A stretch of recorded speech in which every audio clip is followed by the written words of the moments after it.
Caitlin Clark just broke the internet with one announcement. Her season is officially over. After weeks of speculation, vague injury reports, and fans clinging to hope, Clark took to social media to reveal that she won't play another minute this year. So it's official. The most heartbreaking news for Indiana Fever fans that could come of the season, but Caitlin Clark will not be returning to the 2025 WNBA season. And just like that, the WNBA's worst nightmare came true. The Fever are barely clinging to playoff hopes. TV ratings are already falling, and the league is left scrambling without the one player keeping them relevant. This has been a huge disaster as far as public perception for the WNBA. An entirely new group of people started tuning in to this league for one player and one player only.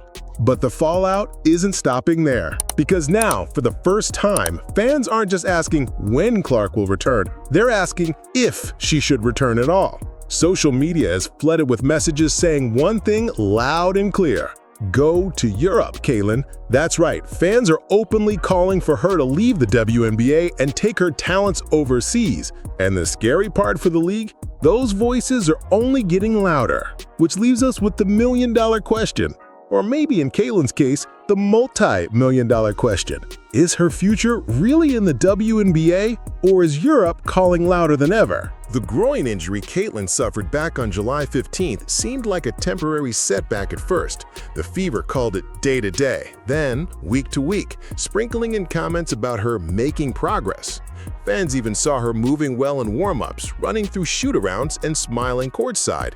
Every sign pointed toward a late-season return. But suddenly, without warning, the news dropped. Clark was out for the rest of the year. The timing was brutal. Just 3 games before the playoffs, the Fever lost the one player who made them watchable. And fans aren't buying the explanation.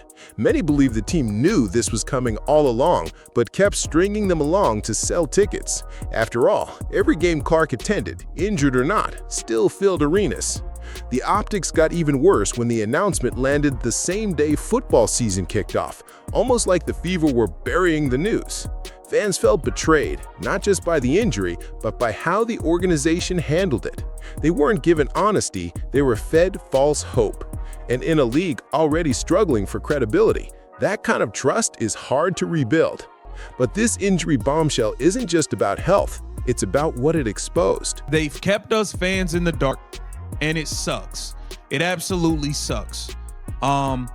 Man, I was so looking forward to watching Caitlin Clark play this season. Caitlin Clark had only played 13 games this season. Just 13. Yet in that short span, she managed to lift the Fever into the playoff hunt, send TV ratings through the roof, and make tickets to WNBA games the hottest in years. When she wasn't on the court, the numbers spoke for themselves. Viewership across the league dropped by more than 50%. Entire arenas went from buzzing sellouts to half-empty overnight. That's the kind of influence Clark has. She isn't just a star, she's the WNBA's lifeline. And now, with her sidelined, the league is exposed. The Fever sit at 13-15 without her, barely ahead of the Sparks for the last playoff spot, and the hype surrounding the team has evaporated. Networks, sponsors, and even casual fans tuned in for Caitlin, not for the WNBA logo, which leaves the league in a panic, because the question fans are asking is the same one executives fear most. If Caitlin Clark isn't playing, why should anyone watch? The harsh truth is that one player has become the engine for the entire league. And with her gone, the WNBA has to face an uncomfortable reality. Maybe it isn't ready to stand without her. Which is exactly why fans are saying maybe she doesn't need it either. Fans aren't just throwing out Europe as a random idea. They're pointing to something that's been true for decades. Overseas, women's basketball players are treated like royalty. In Russia, Turkey, Spain, and Italy, clubs roll out the red carpet. We're talking first-class flights, 5-star accommodations, private trainers, and salaries that blow the WNBA out of the water. While the max salary in the WNBA hovers under $120,000, overseas stars can earn anywhere from $1 million to $5 million in a single season. Add endorsements on top of that, and the financial gap becomes undeniable. And here's the kicker. Caitlin doesn't even need the WNBA salary. Her deals with Nike, Gatorade, Wilson, and Panini already make her a millionaire many times over. Which begs the question, why stay loyal to a league that pays pennies compared to what she's worth? In Europe, she wouldn't just be another player, she'd be the centerpiece, the superstar every fan came to see. And unlike the WNBA, those leagues know how to protect and promote their biggest assets. It's not just about money, it's about respect. And right now, Europe is offering both. But for Caitlin, the money conversation is just a beginning. If there's one thing fans have been screaming about all year, it's how Caitlin has been treated on the court. Night after night, she took hard fouls, elbows, and cheap shots, yet the whistles rarely came. Sophie Cunningham's elbow to her face, no protection. Lexi Hall's hit, barely addressed. Bria Hartley's foul, just brushed off. And these weren't isolated incidents. Players openly admitted they were targeting her, trying to send a message. Instead of protecting the league's biggest investment, officials often let it slide. Imagine being the face of the sport and getting hacked every possession with no response from the referees or the commissioner. That doesn't just wear down a player physically, it wears them down mentally. Fans saw it, analysts called it out, yet the silence from the league was deafening. Now add a groin injury to the mix, one that takes her out for the season. Fans can't help but connect the dots. If the WNBA had stepped up earlier, maybe Clark wouldn't have been forced to carry this much physical punishment. Maybe this injury doesn't even happen. And that frustration isn't just about bad officiating, it's about a league failing its biggest star.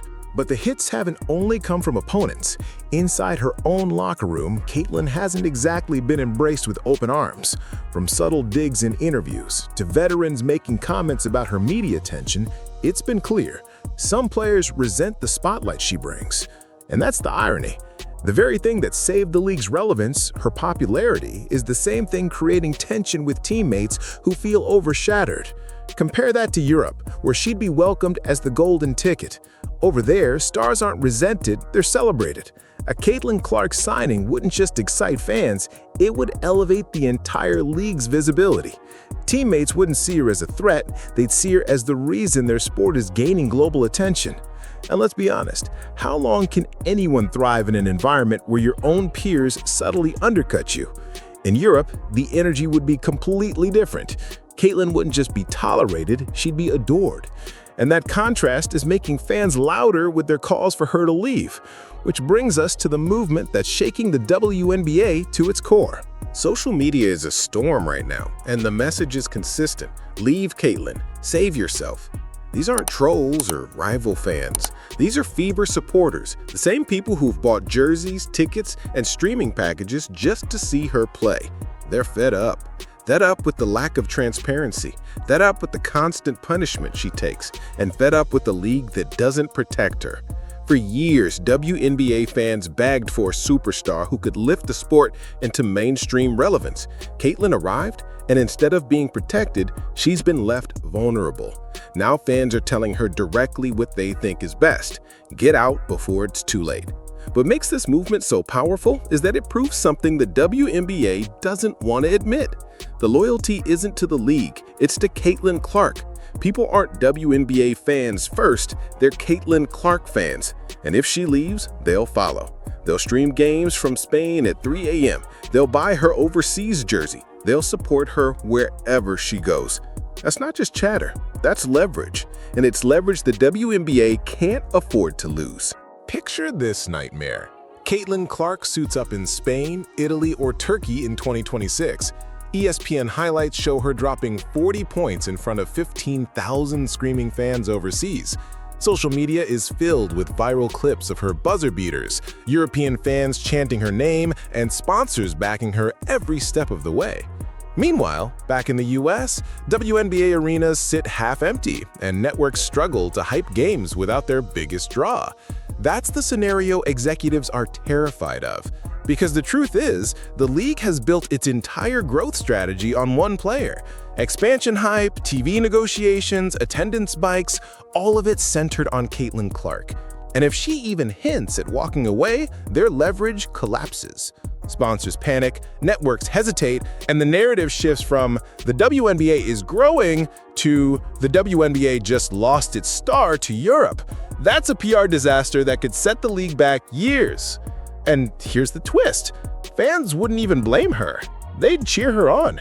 They'd proudly support her overseas, which makes this the league's biggest nightmare. Losing their star, but not their fans. So now Caitlin Clark stands at a crossroads. On one side, loyalty to the WNBA, a league where she's already a household name, where her platform is unmatched in American women's sports. On the other side, Europe, where the money, safety, and respect might finally match her true value. It's not an easy decision. Caitlin loves her fans. She knows the impact she's had here and what it means for women's basketball. But loyalty only goes so far when your health and career are on the line. The Fever's lack of transparency and the league's failure to protect her can't be ignored. And for once, she holds all the cards. This isn't about money anymore, it's about leverage. If she even hints at leaving, the WNBA has to change or risk losing everything. The decision isn't just about her, it's about the future of the league itself. And that's why fans are watching so closely. Because whether she stays or goes, Caitlin Clark's next move will redefine the sport. Caitlin Clark's injury was the spark, but the fire it ignited is much bigger. Fans are questioning the WNBA's leadership, its ability to protect its stars, and even its future without her. At the same time, Europe is looking more appealing than ever, offering money, respect, and stability the league has failed to provide. For Caitlin, this isn't just about recovering from a growing injury. It's about deciding where she wants to write the next chapter of her career. Stay loyal to the WNBA and risk more of the same? Or take the leap overseas and finally get treated like the superstar she is? That's the debate raging right now. And one thing is clear, fans will follow her wherever she goes. They aren't WNBA fans, they're Caitlin Clark fans. And that reality is the league's biggest problem. So here's the question for you. If you were Caitlin Clark, what would you do? Risk another season in the WNBA or take the money, safety, and respect in Europe? Drop your thoughts in the comments below, smash that like button, and don't forget to subscribe for every update on this saga. Because trust me, this story is only getting started.